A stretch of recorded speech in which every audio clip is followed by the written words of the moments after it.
Opportunity to speak in front of you today is an opportunity that I was not ready to turn down.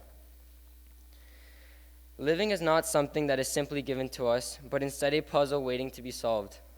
Like a puzzle in life, we are offered with endless opportunities or pieces of the puzzles even before we begin. Each piece of the puzzle reflects core values that each and every one of us has received and made an effort during some time in our life to incorporate daily. I'd like to share with you a piece of my puzzle, a piece of my life, and what makes me, me.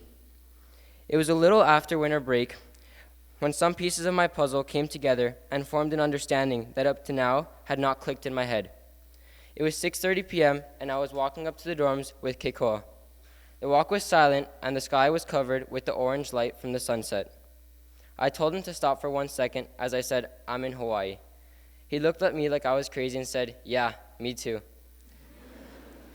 1 year ago, I couldn't have imagined myself in a boarding school 5,000 miles away from my home in Florida. 1 year ago, I couldn't imagine studying at a school where I could look out the window and see paradise. 1 year ago, it would have been only a dream of mine to be part of a state champion winning team. These few occasions are not just opportunities, but gifts. Growing up, I lived in a large, nurturing Jewish community. I attended Jewish day school from the age of 18 months until 9th grade, and from 4 to 13 years, I played travel soccer on a team with schoolmates. For this, I have only two people to thank in my life, my mother and my father, Mami y Papi. Growing up, my mother identified herself as a nomad. She lived where her father's work took her. Her father, my grandfather, was a doctor for the World Health Organization. My mother lived and experienced every corner of the world, geographically and culturally, in over 9 countries, yet did not identify with a single culture except for the fact that she was of Jewish faith. Growing up, I heard endless stories of her experience at HPA and her life at what she called her new home. This brings me back to why I stand here before you today. My first thank you is for my mother. Thank you for sharing with me your life because you are one of the largest pieces of my puzzle. Coming from a home where both parents are working parents, I understand their efforts. My mother and father have made infinite sacrifices to allow my sisters and myself to grow, thrive, and flourish. Coming to HPA was not only a large step for my parents, but one for me as well, because this experience is quite different from my past. Transitioning into HPA has been one of the most difficult challenges that I have encountered in my life. But if you know me, challenges are what I feed off. Challenges are my daily routine, and challenges are my learning ground and how I succeed as a human being. As a child, my parents reminded me daily of how fortunate I was for everything I had, but it wasn't until now, until I came to HPA, and until I stepped back and looked around me, that I realized how privileged I am. Many of us take for granted the gift we are given.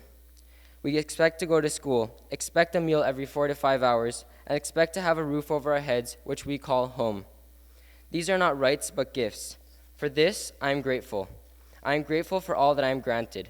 There is no limit to what we don't have, and if we spend countless time focusing on this, we will be endlessly filled with dissatisfaction. In Judaism, the Hebrew term for gratitude is hakarat hatov, which translates into recognizing good. It is religious practice to say a prayer every morning called Modeani, thanking God of yet another prized day. Eckhart Tolle shares an idea that practicing gratitude means recognizing the good that is already one's own. And I quote, "Acknowledging the good that you have in your life is the foundation for all abundance." If there is one thing that you can take from my words today, let it be gratitude. I look upon my life as a gifted privilege composed of several pieces of a puzzle, reflecting mystery and complexity awaiting to be solved. Each person that we come across in our lives gifts us with yet another piece of the puzzle. This piece becomes a component of who we are as a whole, integrating the whole puzzle. Be grateful for everything around you. Take a moment to thank your mothers and your fathers, thank your coaches and your friends, thank your siblings, teachers, and most importantly, be thankful for your life and all the good that has happened and will continue to happen as you grow and mature. Thank you so much.